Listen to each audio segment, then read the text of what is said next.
दोस्तों last week हमने एक वीडियो बनाया था how to read financial statements according to diamonds in the dust. वहां पे हमने आपको काफी रेड फ्लैग्स के बारे में भी बताया था कि कैसे आप बुरी कंपनीज को अवॉइड कर सकते हैं।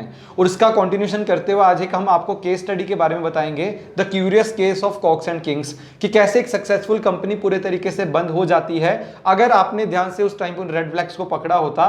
तो जिन लोगों ने यहाँ पे इन्वेस्टमेंट किया था वो अपने पैसे लूज करने से बच जाते हैं। तो आज की केस स्टडी में हम बात करने वाले हैं the curious case of Cox and Kings के बारे में। मतलब इस कंपनी का एनालिसिस करेंगे, कंपनी का ग्रोथ कैसे हुआ, कंपनी का डाउनफॉल कैसे हुआ, और इस पूरी केस स्टडी के अंदर आपको देंगे बहुत सारी लर्निंग। मैं जगदीप सिंह आपका स्वागत करता हूं ग्रो यूट्यूब चैनल में। अगर आपने अभी तक ग्रो के चैनल को सब्सक्राइब नहीं किया तो जल्दी से ग्रो के चैनल को सब्सक्राइब करें ताकि आप हमारी किसी भी इंपॉर्टेंट वीडियो को मिस ना करें। चलिए कम टाइम लेते हुए जल्दी से स्टार्ट करते हैं आज का वीडियो।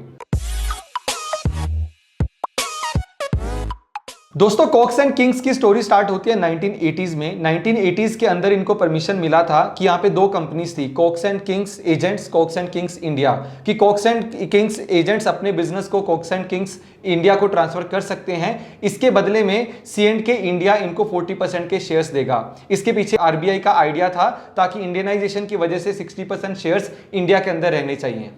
दोस्तों उस टाइम पे इस कंपनी के शेयर होल्डर्स में मेनली दो कंपनियां थी। पहला था सब्सिडरीज ऑफ इंडियन होटल्स, जो कि आप टाटा ग्रुप के नाम से भी जानते हैं, और दूसरा था यहाँ पे अजीत केरकर, जो कि उस टाइम पे ये इंडियन होटल्स के एक्सपेंशन के टाइम पे वहां पे इसके चेयरमैन हुआ करते थे, लेकिन उसके बाद रतन टाटा ने उनको हटा भी दिया था। दोस्तों इसके बाद अजीत केरकर ने राइट इशू करके इस कंपनी के ऊपर अपनी पकड़ को और मजबूत बना लिया। अब आप ये सोचना चाहते होंगे कि राइट इश्यूज क्या होते हैं। अब मान लीजिए कि एक कंपनी और पैसा रेज करना चाहती है, वहां पे कंपनी राइट्स लेके आती है और वो राइट्स के थ्रू जो एग्जिस्टिंग शेयर होल्डर्स होते हैं वो कंपनी के और शेयर्स को खरीद सकते हैं। यहां पे एग्जिस्टिंग शेयर होल्डर्स के ऊपर कोई कंपल्शन नहीं होता उस कंपनी के शेयर्स को खरीदने का, बल्कि एक राइट होता है कि वो खरीदना चाहें तो खरीद सकते हैं, लेकिन अपने राइट को भी बेच सकते हैं, जिसका यूज करके अजीत केरकर ने अपनी होल्डिंग को और ज्यादा बढ़ा लिया कॉक्स एंड किंग्स इंडिया के ऊपर। लेकिन इसके बाद 1997 के अंदर टाटा ग्रुप क्लेम करता है कि अजीत केरकर ने जो अपनी होल्डिंग्स को इंक्रीज किया था कॉक्स एंड किंग्स के अंदर, वो गलत तरीके से इंक्रीज किया था। दोस्तों 1997 के अंदर जब अजीत केरकर ने इंडियन होटल से एग्जिट किया तो उसके बाद उन्होंने एक टुलिप स्टार नाम के होटल चेन को स्टार्ट किया। इसके अलावा इनका बेटा और इनकी बेटी mainly Cox and Kings India को चलाते थे उस टाइम के अंदर। तो दोस्तों अभी आपको समझ में आ गया कि टुलिप स्टार होटल्स को स्टार्ट किया था अजीत केरकर ने, लेकिन अब समझना जरूरी है कि इस कंपनी के अंदर होल्डिंग स्ट्रक्चर कैसे था, यानी कि इसके ओनर कौन और कितने परसेंट के थे। ये स्क्रीनशॉट हमने लिया है मार्सलस इन्वेस्टमेंट मैनेजर्स से, और यहां पे समझाया गया है कि जो टुलिप ग्रुप होल्डिंग था उनका स्ट्रक्चर कैसा था। तो यहां पे अगर आप देखें तो कॉक्स एंड किंग्स इंडिया का 30.4% का स्टेक था टुलिप स्टार होटल्स के अंदर। इसके अलावा 26% का स्टेक था इसके प्रमोटर्स का, और 49.99% का स्टेक वी होटल्स लिमिटेड के अंदर टुलिप स्टार होटल्स का था। तो ये काफी कॉम्प्लिकेटेड स्ट्रक्चर बनाया गया था। तो यहां पे आप देख सकते हैं कि जो मेजर कंट्रोल था वो कॉक्स एंड किंग्स इंडिया के पास था या अजीत केरकर के पास था, जो इनडायरेक्टली पूरे इसको रन कर रहे थे। दोस्तों इसके बाद एक इंपॉर्टेंट किस्सा आता है 2001 का, जब टुलिप हॉस्पिटैलिटी सर्विसेज ने जुहू के अंदर एक सेंट्रल होटल को एक्वायर किया था। ये एक सी फेसिंग होटल था। उस टाइम पे इसकी वैल्यू 153 करोड़ के आसपास हुआ करती थी, जो कि काफी बड़ा इन्वेस्टमेंट था उस टाइम के अंदर। दोस्तों इसके बाद कंपनी के लॉसेस और बढ़ने लगे, और अपने लॉसेस को कम करने के लिए ये जो इन्वेस्टमेंट कंपनी ने किया था 153 करोड़ का 2001 के अंदर, यहां पे उन्होंने निर्मल लाइफस्टाइल के साथ एक कॉन्ट्रैक्ट किया और उन्होंने सोचा कि जीरो और ग्राउंड फ्लोर को यहां पे मॉल के अंदर कन्वर्ट किया जा सकता है ताकि वो अपने लॉसेस को कम कर सकें। लेकिन यहां पे भी उनको प्रॉब्लम हो गई क्योंकि उनको बैंक से अप्रूवल देने से मना कर दिया गया। तो दोस्तों 2003 के अंदर बैंक से अप्रूवल ना मिलने की वजह से कंपनी इसको मोनेटाइज नहीं कर पाई, जिसकी वजह से 2005 के अंदर सिद्धि विनायक रियलिटीज के साथ मिलकर कंपनी ने इसको बेचने के लिए 300+ करोड़ की शर्त रखी, जिसमें से 73 करोड़ पहले कंपनी के पास आ चुका था। लेकिन दोस्तों इसके बाद एक और बड़ी प्रॉब्लम आ गई कंपनी के लिए। 2005 के अंदर सेंट्रल गवर्नमेंट ने यहां पे सीबीआई इंक्वायरी इनिशिएट कर दी, जिसकी वजह से सिद्धि विनायक रियलिटीज ने यहां पे और पैसा देने से मना कर दिया, और उन्होंने डिमांड की कि यहां पे उनको क्लीन चिट दी जाए, जिसके बाद वो बाकी का पेमेंट करेंगे। लेकिन उसकी क्लीन चिट उनको कभी नहीं मिली, जिसकी वजह से जो सेल का पैसा था वो कभी भी कंपनी को नहीं मिला। तो दोस्तों ये सारी डील्स फेल होने का रिजल्ट ये निकला कि जो कंपनीज थी लगातार बहुत ज्यादा लॉसेस कर रही थी। तो दोस्तों जैसे कि मेरी स्क्रीन पे देख सकते हैं ये कि मिनिस्ट्री ऑफ कॉर्पोरेट अफेयर्स से एक आर्टिकल जो लिया गया था मार्शलस इन्वेस्टमेंट मैनेजर्स के द्वारा, यहाँ पे बताया गया कि कंपनी के लॉसेस कैसे बढ़े थे। तो अगर आप ओवरऑल लॉसेस देखेंगे तो कंपनी लगातार लॉसेस करती गई और फाइनली 2016 से लेकर 19 के बीच में वो लॉस ऑलमोस्ट 200 करोड़ के आसपास पहुंच गया। लेकिन दोस्तों इतनी मुश्किलें आने की वजह से, जो कि टुलिप होटल्स की साइड पे आ रही थी जिसको अजीत केरकर चला रहे थे, लेकिन कॉक्स एंड किंग्स अगर मैं इंडिया की बात करूं जिसको उनका बेटा और बेटी चला रहे थे, वो एक अच्छे तरीके से बिजनेस चल रहा था और कंपनी ने एक अच्छी ग्रोथ भी दिखाई। और जो कंपनी का प्रॉब्लम था टाटा ग्रुप के साथ, लोग कहीं ना कहीं उस प्रॉब्लम को भी भूल गए। इसके बाद टाटा ग्रुप ने पूरे तरीके से कॉक्स एंड किंग्स इंडिया से पूरे तरीके से एग्जिट कर लिया और कंपनी काफी अच्छी ग्रोथ करती हुई दिख रही थी 2009 तक। दोस्तों 2008 की बढ़ती तेजी के बीच में जो कंपनी अभी तक अच्छा परफॉर्म कर रही थी, कॉक्स एंड किंग्स इंडिया, वो यूके पहुंच गई और कॉक्स एंड किंग्स यूके को एक्वायर करने के बारे में सोचा और वहां पे 40% स्टेक रखने के बारे में सोचा। इसके बाद कॉक्स एंड किंग्स इंडिया ने और भी काफी सारे एक्विजिशन किए, जिसके अंदर एक काफी फेमस एक्विजिशन था कॉक्स एंड किंग्स जापान का। दोस्तों 2009 में आईपीओ से पहले कंपनी का जो रेवेन्यू था वो 282 करोड़ का था और कंपनी का नेट प्रॉफिट 62 करोड़ का था, जो कि काफी अच्छे नंबर माने जा सकते हैं। इसके अलावा केरकर फैमिलीज पूरे कंपनी के अंदर 70% से ज्यादा का होल्डिंग उस टाइम पे रखती थी।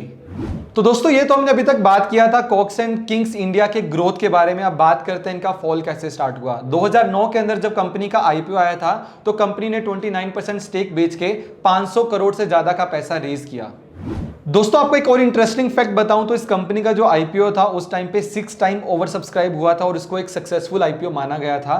इसके बाद कंपनी ने जाके अलग अलग देशों में जाके फंड रेज किया और एक टाइम पे 2011 के आसपास कंपनी के पास 300 करोड़ से ज्यादा का कैश सरप्लस था, यानी कि कंपनी को उस कैश की जरूरत नहीं थी जो कंपनी के पास पड़ा हुआ था। दोस्तों इसके बाद कंपनी ने 2011 के अंदर एक हॉलिडे ब्रेक नाम की कंपनी, जो कि हॉलिडे स्पेशलिस्ट कंपनी थी, उसका एक्विजिशन अनाउंस किया। दोस्तों कंपनी ने हॉलिडे ब्रेक को तो खरीदा ही खरीदा, इसके अलावा हॉलिडे ब्रेक के ऊपर 1100 करोड़ से ज्यादा का डेट था, जो कि वहां से ट्रांसफर होकर कॉक्स एंड किंग्स इंडिया के बैलेंस शीट के अंदर आ जाता है। तो कंपनी ने वैसे तो इस पूरे को डेट फंडिंग से बाय किया, लेकिन उसके बाद कंपनी के ऊपर डेट बर्डन बहुत ज्यादा बढ़ गया। एक टाइम पे कंपनी के ऊपर जो डेट टू इक्विटी रेशियो था वो 3 से ऊपर चला गया था। दोस्तों हमेशा मैं आपको यही समझाता हूं कि डेट किसी भी कंपनी के लिए अच्छा भी हो सकता है, बुरा भी हो सकता है, लेकिन जब कंपनी अपने रेवेन्यू से ज्यादा और बहुत एक्सपोनेंशियली डेट ले लेती है तो वो कहीं ना कहीं डेंजरस हो जाता है कंपनी के ग्रोथ के लिए। तो दोस्तों उसके बाद कंपनी का डेट लगातार बढ़ता गया, कंपनी का इंटरेस्ट पेमेंट जो कि हर बार का ऑब्लिगेशन होता है वो कंपनी के ऊपर आना स्टार्ट कर दिया और 2019 के बाद कंपनी ने यहाँ पे डिफॉल्ट भी करना स्टार्ट कर दिया, मतलब कि कंपनी अपने इंटरेस्ट को पे आउट नहीं कर पा रही थी। जिसके बाद एक ही रिजल्ट निकला कि कंपनी को एनसीएलटी के अंदर लेके जाया गया ताकि कंपनी का लिक्विडेशन हो सके। दोस्तों इसके बाद पीटर केरकर जो कि अजीत केरकर के बेटे थे, उनको ईडी ने अरेस्ट कर लिया और इसके बाद जो डेटर्स थे जिन्होंने पैसा दिया था कंपनी को, उनका पैसा तो गया ही गया, लेकिन जिन लोगों ने आईपीओ के बाद या इसके बाद बहुत अच्छी ग्रोथ स्टोरी देखे यहाँ पे पैसा इन्वेस्ट किया था, उनका पैसा भी पूरे तरीके से बर्बाद हो गया। तो दोस्तों पूरी स्टोरी समझने के बाद अब आते हैं लर्निंग्स के ऊपर कि हम यहाँ से लर्निंग क्या मिलती है, जिसको हम रिलेट करेंगे डायमंड्स इन द डस्ट के बारे में, जो हमने पिछली वीडियो के अंदर बात किया था। सबसे पहला कि कंपनी ने फंड एलोकेशन बहुत गलत तरीके से किया, क्योंकि जब भी कंपनी फंड एलोकेशन करती है कि कंपनी को कितना डेट लेना है, कितना इक्विटी करना है, वो डिसीजन काफी प्रूडेंट होना चाहिए, यानी कि काफी सोच समझ के बाद लेना चाहिए। लेकिन कंपनी ने बहुत से ऐसे एक्विजिशंस किए जिसके लिए कंपनी ने अग्रेसिव डेट लिया और जिसके बाद कंपनी कभी भी अपने बिजनेस को रिकवर नहीं कर पाई। दोस्तों नेक्स्ट है थर्ड पार्टी ट्रांजैक्शन। तो जैसे कि हमने लास्ट वीडियो के अंदर आपको बताया था कि कंपनी थर्ड पार्टी ट्रांजैक्शंस कैसे करती है, क्या ऑब्जेक्टिव के लिए करती है, वो एज ए इन्वेस्टर आपके लिए जानना बहुत जरूरी होता है। जैसे इस केस में कॉक्स एंड किंग्स इंडिया ने, इसके अलावा टुलिप ग्रुप बीच में आ जाता है, टाटा ग्रुप आ जाता है, तो थर्ड पार्टी ट्रांजैक्शन बहुत ज्यादा हुए और उनका क्वांटम बहुत बड़ा था, जिसकी वजह से अगर आप उस टाइम पे इसको एनालाइज करते तो ये आपके लिए एक रेड फ्लैग हो सकता था, ताकि आप यहां पे इन्वेस्टमेंट करने से बच सकते थे। दोस्तों नेक्स्ट आता है प्लेज शेयर ऑफ प्रमोटर्स। तो अगर आप यहां पे देखेंगे, जैसे कि आप मेरी स्क्रीन पे देख सकते हैं कि जो कंपनी के प्रमोटर्स थे उन्होंने अपने शेयर्स को प्लेज करना स्टार्ट कर दिया। मतलब प्लेज का मतलब होता है अपने स्टॉक्स को गिरवी रखना, तो गिरवी रख के वो पैसा उठाना स्टार्ट कर देते हैं। तो किसी भी कंपनी के अंदर जब भी आपको दिखता है कि कंपनी के अंदर उनके प्रमोटर्स ने अपने प्लेज होल्डिंग्स को बहुत ज्यादा बढ़ा दिया है, यानी कि अपने शेयर होल्डिंग्स को प्लेज करना स्टार्ट कर दिया है, तो वो आपके लिए एक रेड फ्लैग हो सकता है। आप वैसी कंपनीज को अवॉइड कर सकते हैं। दोस्तों नेक्स्ट लर्निंग है सिग्निफिकेंट लेंडिंग। तो अगर आप कंपनी की बैलेंस शीट को देखेंगे, जैसे कि आप स्क्रीन पे भी देख सकते हैं कि जब कंपनी के ऊपर खुद के ऊपर बहुत ज्यादा डेट था और कंपनी अपने डेट को कम कर नहीं पा रही थी, उस टाइम पे भी कंपनी लेंडिंग कर रही थी बाकी एंटिटीज को। तो यहां पे भी एक रेड फ्लैग हो सकता है कि कंपनी को अपना पैसा कैसे मैनेज करना है वो बहुत इंपॉर्टेंट है। तो दोस्तों आज की वीडियो में हमने कवर किया कॉक्स एंड किंग्स इंडिया के बारे में। हमने आपको पूरी स्टोरी के बारे में बताया कि जहां पे एक लेंडर्स ने पैसा खराब किया और लेंडर्स के अलावा मेरे और आपके जैसे आम रिटेल इन्वेस्टर्स ने भी पैसा खराब स्टार्ट किया। और इससे बहुत सारी हमने आपको लर्निंग भी बताई। अगर आप इनका यूज करेंगे तो आने वाले टाइम में आप अच्छी इन्वेस्टमेंट करें ना करें, लेकिन आप एक बुरी इन्वेस्टमेंट करने से बच सकते हैं। बुरी इन्वेस्टमेंट करने से बचना बहुत ज़्यादा जरूरी होता है, क्योंकि बुरी इन्वेस्टमेंट से आप अपना हार्ड एंड मनी भी लूज कर सकते हैं। मैं उम्मीद करता हूं कि आपको आज की वीडियो अच्छी लगी होगी। अगर आपको आज की वीडियो अच्छी लगी तो वीडियो को लाइक करें, कमेंट करके बताएं कि आपको क्या लगता है वो कौन सी कंपनीज है जहां पे आपको रेड फ्लैग मिलते हैं, और वो कौन कौन से रेड फ्लैग है जिनको आप देखना पसंद करते हैं। इसके अलावा आप सजेशन भी देख सकते हैं कि आने वाले टाइम में हमें कौन से टॉपिक्स के ऊपर वीडियो बनानी चाहिए। तो वीडियो को शेयर करें, कमेंट करें, चैनल को सब्सक्राइब करें। Happy investing.